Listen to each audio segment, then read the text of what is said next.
Now, we have the advantage of having you to give us the latest and greatest up-to-date information about lung cancer.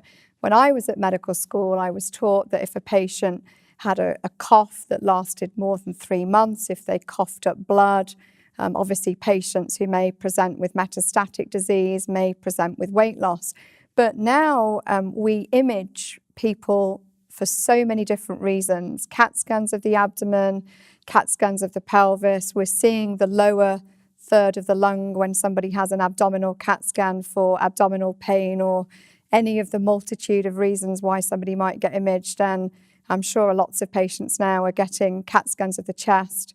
How often does a patient actually present with symptoms like the classic descriptions that we read in the textbooks from 20, 30 years ago versus complete incidental findings picked up on imaging for something else? Yeah, I think it is very rare that somebody will present with a classic textbook symptoms. A very common scenario we will see, and this of course is not a great model to use, is that somebody has a cough, as you say, and it doesn't quite go away. And of course it will happen during flu season, and that's when everybody has a cough that lasts several months. And then it leads to imaging after several rounds of antibiotics, and then a chest x-ray, as you know, is not a very good way to catch anything. The chest x-ray will look okay, and then it will persist, and then finally a CAT scan is done. I used to see more of that. I don't see that as much anymore.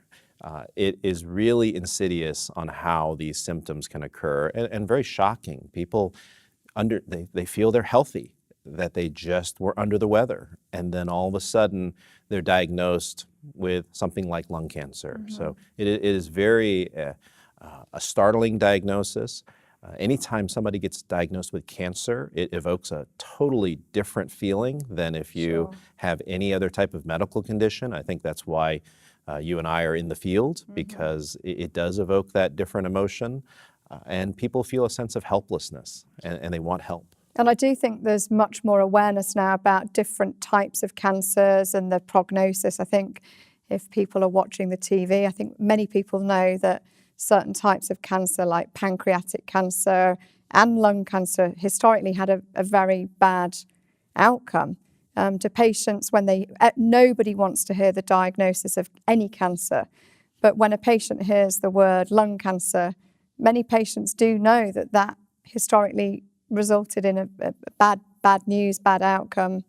Is that still what patients fear today, that their disease may be difficult to treat and potentially more advanced than just having disease confined to the lung? Yeah, I think people do feel that way. It is still a very fearful diagnosis. Just as you say, pancreatic is one that is still very, very poorly looked upon.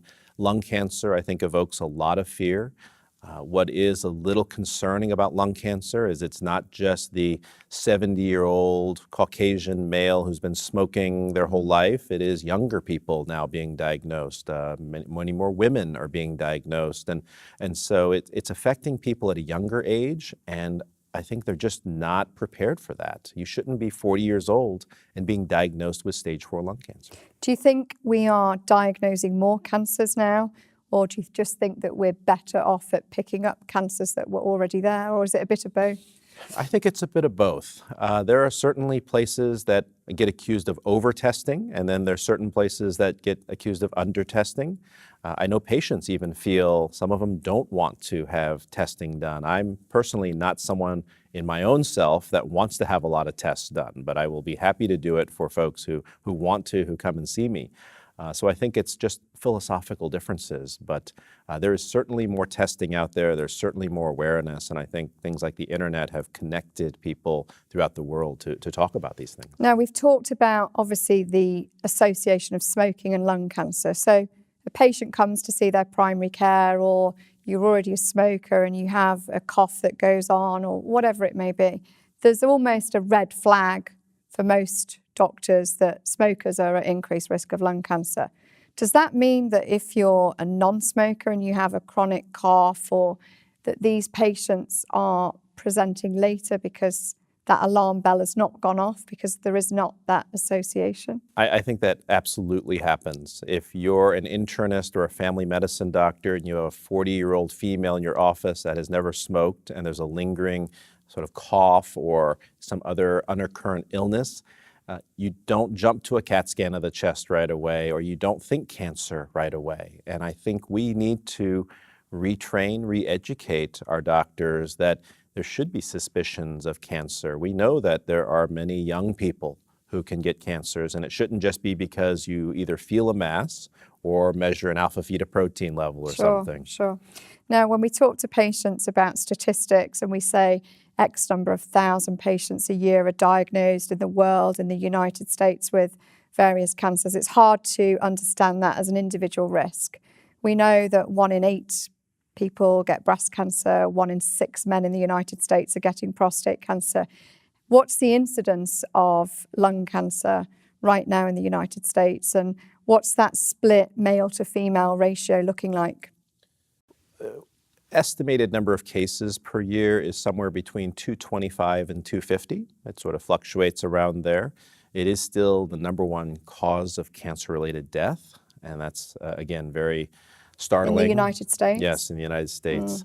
The men-female ratio the gap has been closing over the years, and now you're seeing more of closer to a 50-50 split, although many old statistics will still say 60-40 men, but there is a rise in women. And why do you think that is?